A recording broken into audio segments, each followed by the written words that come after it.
ആളെ മനസ്സിലായോ നിങ്ങൾക്ക്? ഇല്ല ചോദിക്കട്ടെ. ഇത് ബസ്സിൽ അപമര്യാദയായിട്ട് വയസ്സായ ആൾക്കാരോട് അപമര്യാദയായിട്ട് പെരുമാറിയ ഒരു കണ്ടക്ടർ സത്യം ചവിട്ടണമെന്ന് പറഞ്ഞ ആള് ഈ ആളാണ്.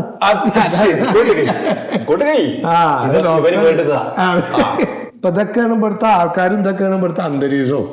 ഇപ്പൊ അങ്ങനെയൊക്കെ ഇവിടുത്തെ കിട്ടിയില്ലേ? പല ആൾക്കാർക്കും കൂടെ നിൽക്കാനും സഹായിക്കാനൊന്നും ആൾക്കാരില്ലാത്തവരാണ്. അപ്പൊ എന്റെ പണി എന്താ വെച്ചാൽ ഇവരിനൊക്കെ ഒന്ന് ഹെൽപ്പ് ചെയ്യാം. ഇവര് രണ്ടു കാലിലും സ്വാധീനം. അപ്പൊ എങ്ങനെ കൊണ്ടുപോകണം എന്നറിയാലോ. അപ്പൊ അങ്ങനെയൊക്കെ ബാത്റൂമിലൊക്കെ കൊണ്ടുപോയി അവരുടെ കാര്യങ്ങളൊക്കെ ഒന്ന് നിവർത്തിച്ച് ഒന്ന് വൃത്തിയാക്കിയൊക്കെ കൊണ്ടുവരിക. അതന്നെ. അപ്പൊ തുപ്പിട്ടേ അത് കൊണ്ടുപോയി ഒന്ന് കഴുകി പാത്രമൊക്കെ ഒന്ന് വൃത്തിയാക്കി കൊണ്ടുവരണം. നിലത്ത് വീണ് അതൊക്കെ ഒന്ന് തുറച്ചു കൊടുക്കണം. അങ്ങനെയൊക്കെ പറ്റില്ല സാറേ, അതൊന്നും എന്നെ കൊണ്ട് പറ്റില്ല. അന്നെ കൊണ്ട് പറ്റൂല. എന്നോട് ഇവിടെ നോക്കാനല്ലേ പറഞ്ഞുള്ളവരാ. അങ്ങനെ ഇരുന്ന് നോക്കാനല്ല, ഈ പറഞ്ഞൊക്കെ ചെയ്യണം. എനിക്ക് പറ്റൂല. അത് പോയിക്കോ. അയ്യോ അവർക്ക് പറ്റൂല. ഈ പോയിക്കോ, എനിക്ക് ലൈസൻസ് വേണ്ടല്ലോ. പോയിക്കോട്ടെ. അല്ല സാറ് സർട്ടിഫിക്കറ്റിന്റെ സർട്ടിഫിക്കറ്റ് കിട്ടൂല. അത് കിട്ടൂല. അത് ഇവിടെ ഈ ആളുകളോടൊക്കെ നല്ല രീതിയിലൊക്കെ പെരുമാറി എന്റെ ബിഹേവിയർ നല്ലതാണെന്ന് ഇവരെന്നോട് പറയണം. അതിനനുസരിച്ചാണ് എന്നെ കുറിച്ചുള്ള റിപ്പോർട്ട് ഞാൻ കളക്ടർക്ക് കൊടുക്കുക. അങ്ങനെയാണ് എന്റെ ലൈസൻസ് ഒക്കെ. എനിക്ക് സാറിന് എന്നെ അറിയാൻ പാടില്ല. മര്യാദക്ക് എനിക്ക് അത് എഴുതി തരാൻ ശരി എനിക്ക് മര്യാദക്ക് ഞാൻ എഴുതി തരണോ അല്ലേ? എന്റെ ബസ്സല്ലാതെ റോട്ടിൽ നിന്നിട്ടല്ലേ ഇയാൾ ധരിക്കുന്നത്. ഈ ആശുപത്രിയിലാ ഇവിടുത്തെ സൂപ്രണ്ടാ ഇന്നോട് ആദ്യം വയസ്സങ്ങോട്ട് പറഞ്ഞ ആട്ടിച്ചെന്റെ പല്ലിയാൻ കളയും കേട്ടോ. അത് മനസ്സിലായിക്കോ. അതെന്താ ഇന്നോട് അന്ന് പറഞ്ഞേ എന്റെ പല്ലിയാളെന്ന് പറഞ്ഞു അവനെ ബസ്സിലിരുന്നിട്ട്. അത് എനിക്ക് പറ്റൂച്ചെങ്കിൽ ഈ നിൽക്കാം. നീ പോയിക്കോ പോവല്ലേ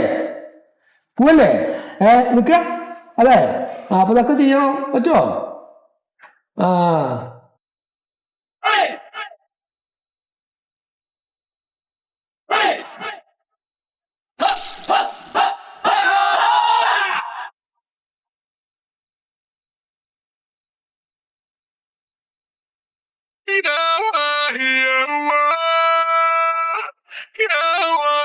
ഞാനൊരു മനുഷ്യനല്ലേ? 2 ദിവസം ഇവന്മാർ എന്നെ കൊണ്ട് ഈ തോട്ടിപ്പണി കഴിക്കണ്.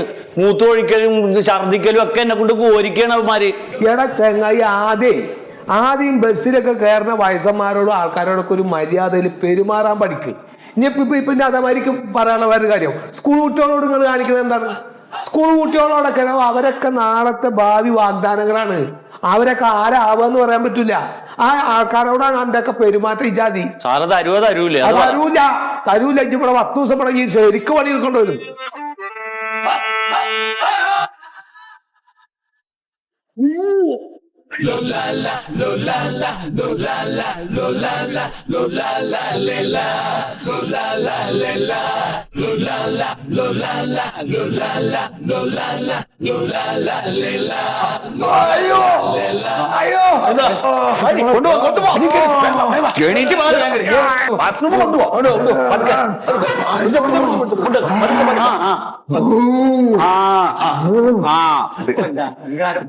അവൻ അങ്ങനെ വെറുതെ വിട്ടാൽ പാഠം പഠിപ്പിക്കണം.